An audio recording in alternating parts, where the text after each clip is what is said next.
it becomes necessary for one people to dissolve the political bands which have connected them with another, and to assume among the powers of the earth the separate and equal station to which the laws of nature and of nature's God entitle them.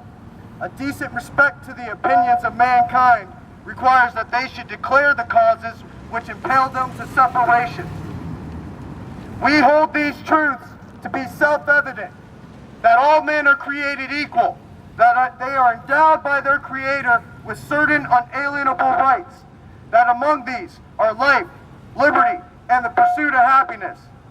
That to secure these rights, governments are instituted among men deriving their powers from the consent of the governed.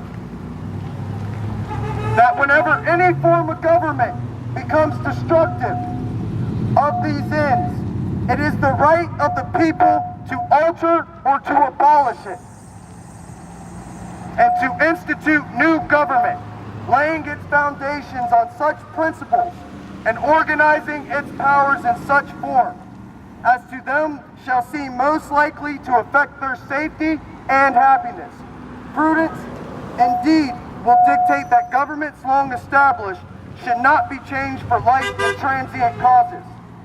And accordingly, all experience has shown that mankind are more disposed to suffer while evils are sufferable than to right themselves by abolishing the forms to which they are accustomed. But when a long train of abuses and usurpations, pursuing invariably the same object, and vices a design to reduce them under, hold on, page turn. For any that don't know, this is the Declaration of Independence, and I am reading it for a purpose.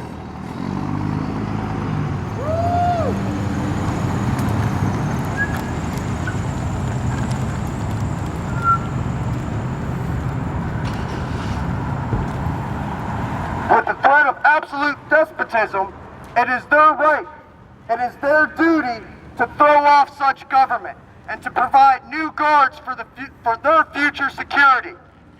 Such has been the patient sufferance of these colonies, and such is now the necessity which constrains them to alter their former systems of government. The history of the present king or judge, DA, county commissioners of Great Britain is a history of repeated injuries and usurpations, all having in direct object the establishment of absolute tyranny over these states and or community. To prove this, let facts be submitted to a candid world. He has refused his assent to laws, the most wholesome and necessary for the public good. He has forbidden his governors to pass laws of immediate and pressing importance, unless suspended in their operation till he shall approve. And when suspended, he has utterly neglected to attend to them, such as our county commissioners not showing up for their meetings. He has refused to pass other laws for the accommodation of large districts of people, unless those people would relinquish the right of representation in the legislature, a right inestimable to them and formidable to tyrants only. He has called together legislative bodies at places unusual, uncomfortable, and distant from the despotory of their public records, like meeting in Cambria County behind closed doors, for the sole purpose of fatiguing them into compliance with his measures. He has dissolved representative houses repeatedly for opposing with manly firmness his invasion on the rights of the people.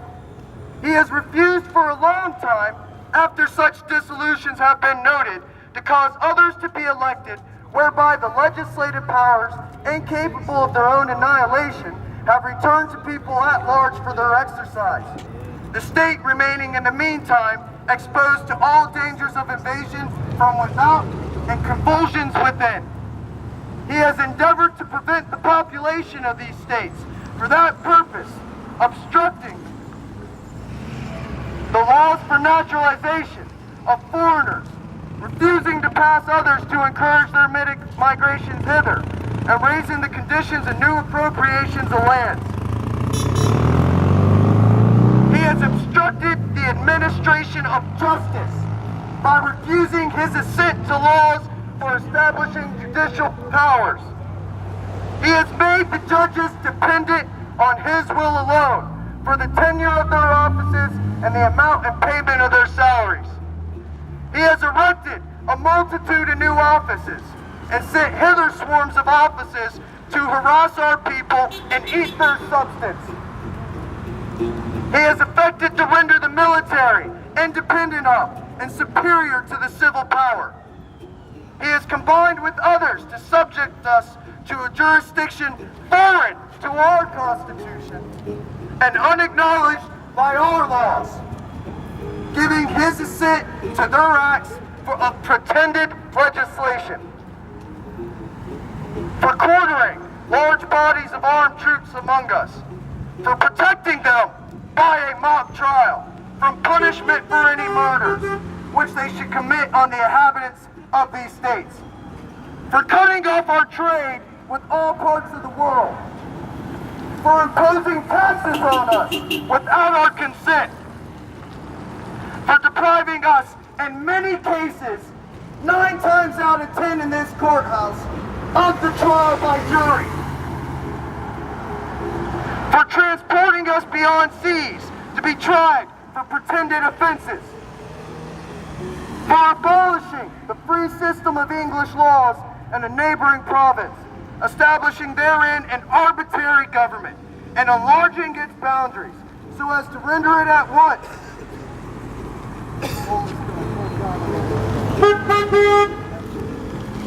an example and fit instrument for introducing the same absolute rule into these colonies and our communities, for taking away our charters, abolishing our most valuable laws, and altering fundamentally the forms of our government, for suspending our own legislatures and declaring themselves invested with power to legislate for us in all cases whatsoever.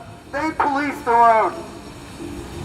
He has abdicated government here by declaring us out of his protection and waging war against us. He has plundered our seas, ravaged our coast, burned our towns, and destroyed the lives of our people and the youth of future generations. But these words apply to you as well. He is at this time transporting large armies of foreign mercenaries to complete the works of death, desolation, and tyranny, already begun with the circumstances of cruelty and perfidy? I've never seen that word before. Scarcely paralleled in the most barbarous ages, and totally unworthy the head of a civilized nation. Is this actually going to stand? Did we test this yet?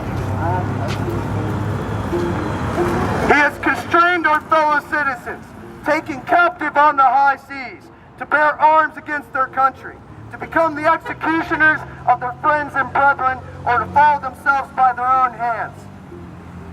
He has excited domestic insurrections among us, has endeavored to bring on the inhabitants of our frontiers, the merciless Indians, whose known rule of warfare is an undistinguished destruction of all ages, sexes, and conditions. I'm not picking on Indians. The same words could be applied to the courthouses, the lawmakers, the paper pushers, the judges, the ones who enforce the unjust laws.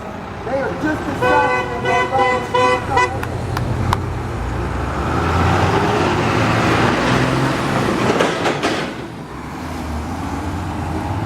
In every stage of these oppressions, we have petitioned for redress in the most humble terms.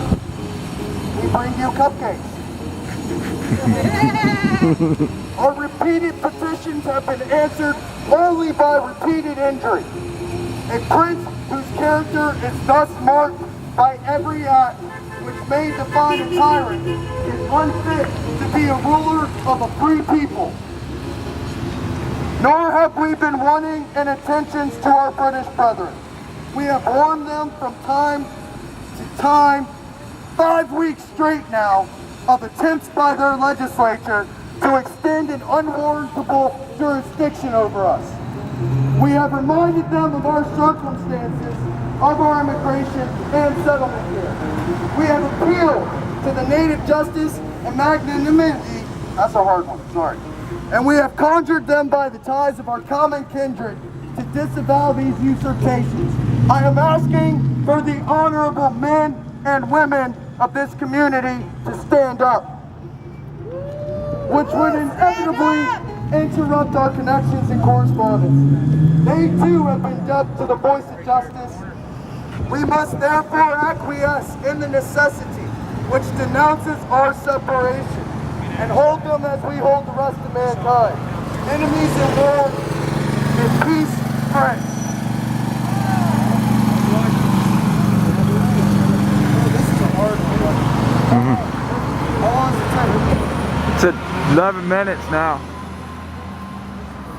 We therefore, the representatives of the United States of America, of the town of Belfort, of the people of Center County, and General Congress assembled, appealing to the Supreme Judge of the world for the rectitude of our intentions due, in the name and by the authority of good people of these colonies, of this town, of this community, solemnly publish and declare these united colonies are and upright ought to be free and independent.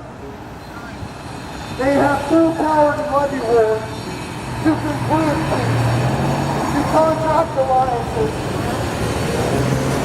establish commerce, and do all other acts and things which independent states may of right do.